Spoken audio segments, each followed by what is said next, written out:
A paz de Cristo esteja em seus corações. Muitas pessoas perguntam o que aconteceu com Jesus durante o período de sua vida entre os 12 e os 30 anos de idade. Sim, porque aos 12 anos ele foi encontrado com os doutores da lei no templo. Aos 30 anos começou o seu ministério. As pessoas querem saber, e dos 12 aos 30, como foi a vida de Jesus? Na verdade, a Bíblia não apresenta muitos detalhes acerca da infância, adolescência e juventude de Cristo.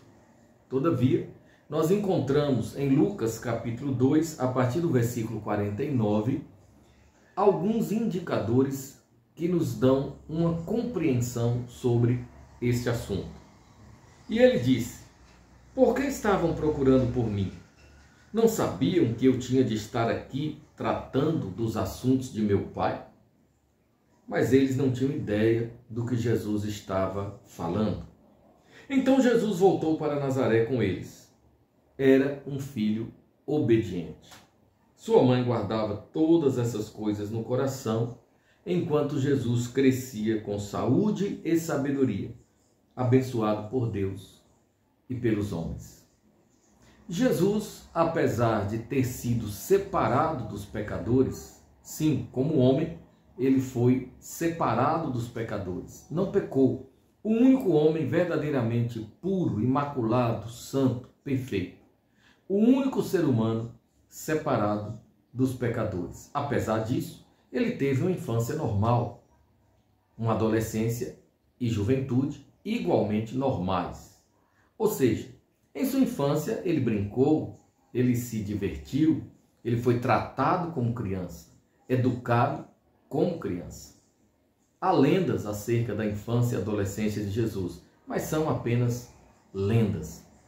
A Bíblia não entra em detalhes a esse respeito, porque a Bíblia faz questão de mostrar o ministério de Cristo, o que ele fez em seu ministério, a importância desse trabalho e a parte principal de seu ministério: paixão, morte e ressurreição, seguidas da ascensão após 40 dias da ressurreição, assim confirmando, selando a salvação de nossas almas. Mas durante a infância, Jesus teve um pai zeloso, cuidadoso, amoroso, que deu a ele a devida instrução. José ensinou Jesus a trabalhar, por exemplo. É importantíssimo ensinar as crianças e adolescentes acerca da importância e da necessidade do trabalho. Você pode, com certeza, vislumbrar Jesus perto de seu pai José, na oficina, observando, brincando, aprendendo lentamente, até se tornar um carpinteiro respeitado. Você também pode imaginar Jesus perto de sua mãe amorosa, zelosa, aquela mãe que teve com certeza a preocupação de instruí-lo nos caminhos do Senhor, aquela mãe que se preocupava em ensinar a ele as Escrituras Sagradas. Isso você pode imaginar sem nenhum medo de errar. Ele teve uma infância e adolescência normais. Não pecou, nem durante a infância, nem durante a adolescência, nem durante a juventude. Nunca pecou, mas viveu como qualquer outro ser humano normal. Teve de enfrentar os desafios da vida, teve de aprender a ler e a escrever, teve de aprender muitas outras coisas. Você percebe que os doutores da lei ficaram deslumbrados com a sabedoria de Jesus. É claro que Jesus aprendeu, estudou, se aperfeiçoou. Também é óbvio que pelo fato de ser verdadeiro homem e verdadeiro Deus, ele possuía em sua vida terrena uma iluminação hipernatural ou sobrenatural. Ele possuía uma intimidade muito grande com o Espírito Santo. Nós encontramos Jesus em seu ministério terreno sempre buscando oportunidades de estar sós com o Pai. Ele tinha uma vida de oração. Mas a gente pode acreditar com muita tranquilidade que a vida de oração de Jesus começou na sua infância. Uma criança que orava com certeza, um adolescente que orava, um jovem que cultivava comunhão com Deus. Jesus sabia quem ele era. Ele sabia que ele era o enviado, o apóstolo, aquele que veio do Pai, do seio do Pai, da essência do Pai, para trazer salvação a todas as pessoas que nele creem. Jesus sabia exatamente o que estava fazendo na terra. Ele tinha consciência plena acerca de si mesmo, acerca da sua missão terrena. Ele próprio tinha escolhido isso dessa forma, porque Deus, o Pai, antes da fundação do mundo, já tinha preparado um cordeiro. Antes da fundação do mundo, já tinha os seus eleitos. Sim, nós somos eleitos em Cristo. O primeiro eleito, o próprio Cristo, no sentido de ser o apóstolo, o enviado, aquele que entregou-se pela salvação de nossas almas. E, juntamente com ele, todos nós, os que cremos em Cristo, nós somos os eleitos de Deus, separados para Deus, nação santa, povo eleito e adquirido para as boas obras, sacerdócio real, a menina dos olhos de Deus, casa e família de Deus, edifício de Deus, igreja do Deus vivo. É o que nós somos.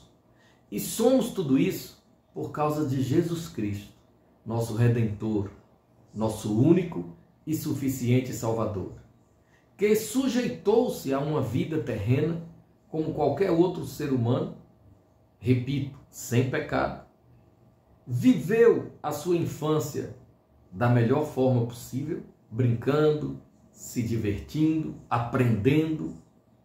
Aos 12 anos, conseguiu deixar os doutores da lei boquiabertos, porque tinha amplo conhecimento acerca de Deus e de sua palavra. Ele é Deus, afinal de contas.